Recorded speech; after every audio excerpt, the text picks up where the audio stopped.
Thank you. Thank you for the invitation to present here today. Thanks to SANE and all of their hard work. Today I'll be presenting on the topic of the Ante-Nicene Mysteries and their New Testament sources. To start out, we have to define some terms. The Greek word mysterion, most commonly plural mysteria, had a specific meaning in the ancient world during the early Christian era. It is, of course, the etymological source of our English word mystery, which denotes something that is secret or hidden. But mysterion had another meaning in the ancient world, being derived from the verb muo, to shut the mouth. Mysterion was used to refer to an esoteric ritual wherein silence was imposed upon the initiates. These esoteric rituals, or mysteria, were used to impart knowledge and hidden wisdom in the Greek mystery cults. And as we shall see, the mysteria were also well and alive in the early Christian church. The word mysteria was used by the Ante-Nicene Church in connection with sacraments reserved for the initiated or more spiritual Christians. Since the mysteria were hidden rituals or teachings, it necessarily follows that they cannot be reconstructed with any certainty today. I will not therefore try to reconstruct the nature of the Christian mysteria. Rather, I will first survey some of the references to the mysteria in the writings of the Ante-Nicene Fathers, later show some possible New Testament sources for mysteria, and finally address the fate of the mysteria in Christianity. The mysteria are a reoccurring subject mentioned by the Ante-Nicene Fathers. In order to avoid misrepresenting their writings, at times we'll use lengthy quotations, but they're very interesting. So I will put them up on the screen for you so you can see them, so you can follow along so you don't get lost. While they definitely belong to the Ante-Nicene period, there is much controversy about the original sources, authors, and dates of the Clementia. They purport to be the writings of Peter's Roman disciple Clement, containing Peter's teachings and some of his disputes with Simon the magician. While it isn't impossible they could accurately report Peter's teachings, it is certain that they report a widely accepted early Christian perspective, and they have some interesting insights on the Ante-Nicene mysteria. Okay, Peter, speaking to Simon the magician, says, "We remember that our Lord and teacher, commanding us, said, 'Keep the mysteries for me and the sons of my house.' Wherefore also he explained to his disciples privately the mysteries of the kingdom of heaven. But to you who do battle with us, and examine into nothing else but our statements, whether they be true or false, it would be impious to state the hidden truths." This statement is interesting on many levels. First of all, the mysteries, mysteria, according to Jesus, were to be kept secret. They were to be had only by him and the sons of his house. These mysteries are clearly given in the context of sacred space, namely the temple. These hidden truths are not to be given to the contentious anti-Christian or to the non-disciple. These esoteric truths are held sacred. Indeed, the Clements also quote Peter as saying, "The most sublime truths are best honored by means of silence." Peter explains that this doctrine of keeping certain teachings silent can be a stumbling block to missionary work. Quote, "But if Simon remains wrapped up and polluted in those sins which are manifestly such, it does not become me to speak to him at all of the more secret and sacred things of divine knowledge, but rather to protest and confront him that he cease from sin and cleanse his actions from vice. But if he insinuate himself and lead us on to speak what he ought not to hear, it will be our part to parry him cautiously. For not to answer him at all does not seem proper for the sake of his hearers, lest haply they may think that we decline the contest through want of the ability to answer him, and so their faith may be injured through their misunderstanding of our purpose." According to Peter, to not openly talk about certain teachings can make the critics' arguments the de facto truth. On the other hand, speaking openly about such teachings would be a violation of the sacred command of Jesus to keep the mysteries for me and the sons of my house. This can be a delicate and frustrating situation, as many of us know. As Lactantius wrote, a mystery ought to be most faithfully concealed and covered. especially by us who bear the name of faith. Clement of Alexandria and his disciple Origen wrote more clearly about the Mysteria than any other early Christians. Clement, though considered orthodox, applied the term Gnostic to himself and other Christians who possessed certain higher knowledge. In his view, the so-called Gnostics that we hear so much about really usurped a title that belonged to the elite of mainstream Orthodox Christianity. A Gnostic is an Orthodox Christian trained by the mysteries. And I didn't put that quote in here, so I will read it. Wherefore also all men are his, some through gnosis, knowledge, others not yet so, and some as friends, some as faithful servants, some as servants merely. This is the teacher who trains the Gnostic by mysteries, and the believer by good hopes, and the heart of heart by corrective discipline through sensible operation. Clement here breaks down all humanity into three categories: the heart of heart, the believer, and the Gnostic. The mysteries are not given to the heart of heart, or even to the believers, but rather only to the Gnostic, who are trained in the mysteries. The Gnostics are apparently those who have repented of their hard hearts and proven themselves worthy as believers. It follows that these mysteries, according to Clement, are not exhibited incontently and to all and sundry, but only after certain purifications and previous instructions. There are therefore two levels of Christians, the believers and the Gnostics. Origen, who was a disciple of Clement of Alexandria, expounded further upon these different levels of initiation in the church in his defense against the anti-Christian Celsus. He wrote, "Now, in answer to such statements of Celsus, we say that it is not the same thing to invite those who are sick in soul to be cured and those who are in health to the knowledge and study of divine things. We, however, keeping both these things in view, at first invite all men to be healed and exhort those who are sinners to come to the consideration of the doctrines which teach men not to sin. And when those who have been turned towards virtue have made progress and have shown that they have been purified by the word and have led as far as they can a better life, then and not before do we invite them to participation in our mysteries, for we speak wisdom among them that are perfect.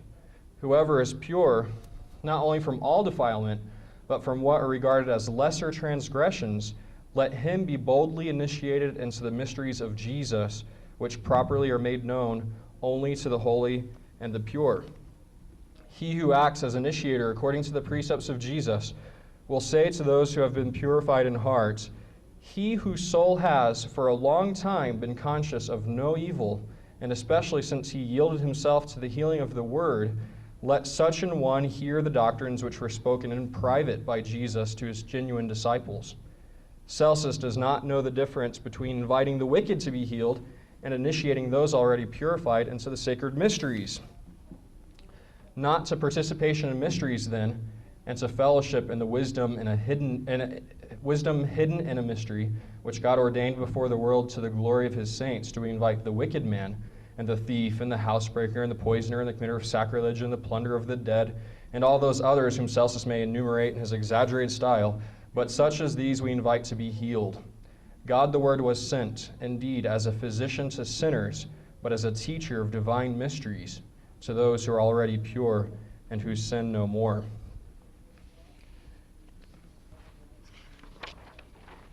Like Clement of Alexandria, for Origen there are three kinds of people: the wicked who need healing, those who have been healed, and ultimately the initiated, those who have received the mysteries.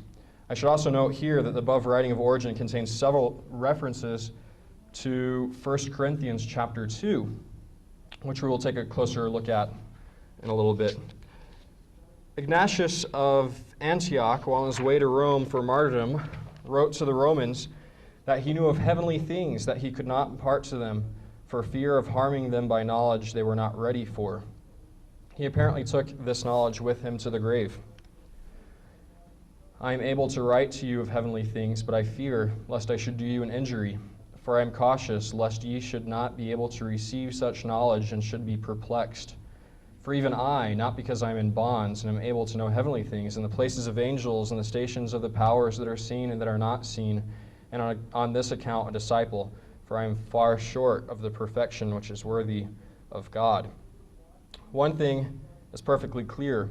Many of the Ante-Nicene Christians recognized that there were mysteries and teachings reserved for only the most spiritual Christians.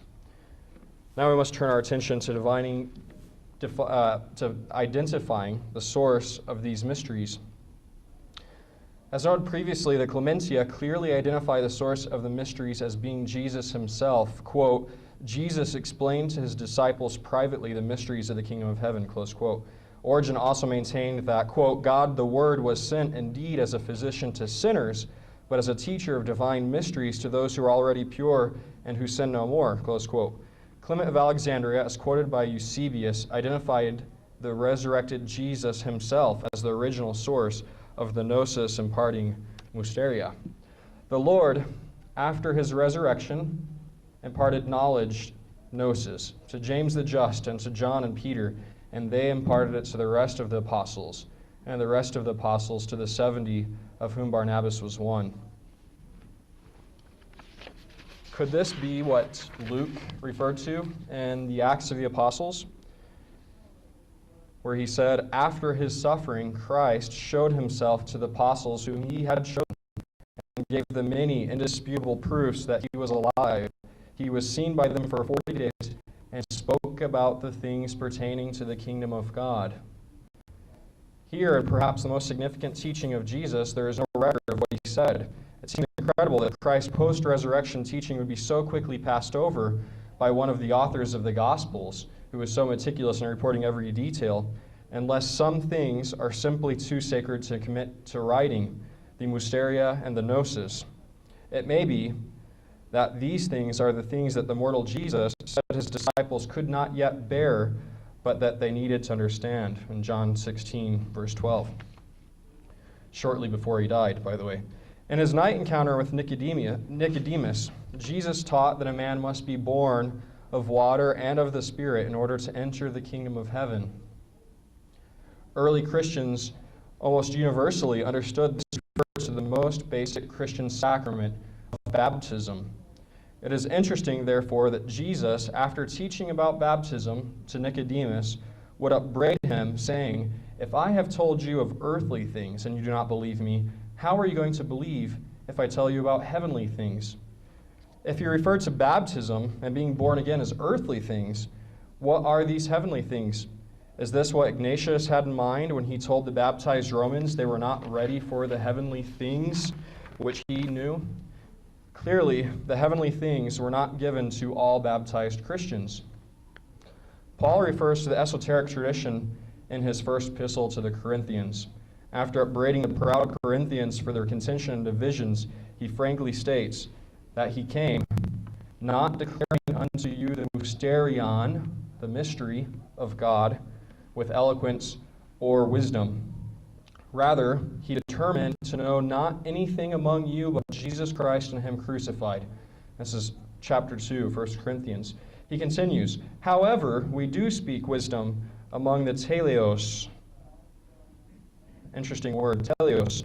Not the wisdom of this world, or of the rulers of this world who are coming to nothing, but we speak the wisdom of God in a mysterion, even the secret wisdom that God has ordained before the world unto our glory. This is the very passage that Origen referred to earlier. What is this wisdom of God in mysterion that Paul didn't declare to the Corinthians, but that he does speak among the teleos? Who are the teleos? This word is usually translated as the mature or the perfect in our Bibles, but it had a very different meaning in the mystery religions, literally the initiated. Taking into account the meaning of mysterion and teleos, this passage could be rendered this way. And I, brethren, when I came to you, came not declaring unto you the secret ritual, the mysterion of God. We've got some nice background music, lovely. And I, brethren, when I came unto you, came not declaring unto you the secret ritual of God with eloquence or the wisdom. For I determined to not know anything among you but Jesus Christ and him crucified. However, we do speak wisdom among those who are initiated, not the wisdom of this world or of the rulers of this world who are coming to nothing, but we speak the wisdom of God in a secret ritual, even the secret wisdom that God has ordained before the world unto our glory. So why didn't Paul teach the Corinthians these things? He says in chapter 3, it is because they were babes who could not yet endure adult food, but only milk before meat. The division here must be much like the division mentioned by Origen and Clement between those who are sick in soul, needing to be cured, and the healthy who are invited into the study of mysteries. In my view, these New Testament sources ultimately lead to one conclusion. The Ante-Nicene Mysteries have their source in the New Testament itself and the teachings of the apostles of Jesus. So that brings up the next question. Where did they go? What happened to them? Catholics, Protestants, most Christians today do not have a set of mysteries only reserved for a few. So I have given some very likely New Testament sources for this tradition. So what happened to them? Well, one possibility is that the Mysteria lost their identity as such. Since in the time of greatest persecution, all of the sacraments became Mysteria, being performed in secret to avoid the scrutiny of outsiders, eventually the separate esoteric rituals perhaps were absorbed into the common rituals of baptism, confirmation, and the Lord's Supper, and thus lost their separate identity. Eventually, after the cessation of persecution, the Mysteria reemerged as the 7 sacraments of the West and the 7 great mysteries of the East.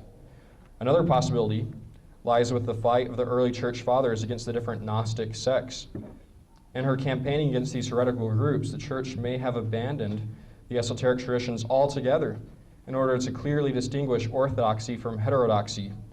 Victory over Gnosticism thus meant the eradication of esotericism from Christian doctrine altogether. Whatever the cause, the division between the babes and the mature, the outsiders and the insiders, the initiated and the uninitiated, the gospel of the healer and the gospel of the teacher was lost. Thank you. I suppose if you have any questions, I don't know if I have any answers, but I'll try. Any questions? Was that convincing, huh? No, just kidding. Okay, thank you.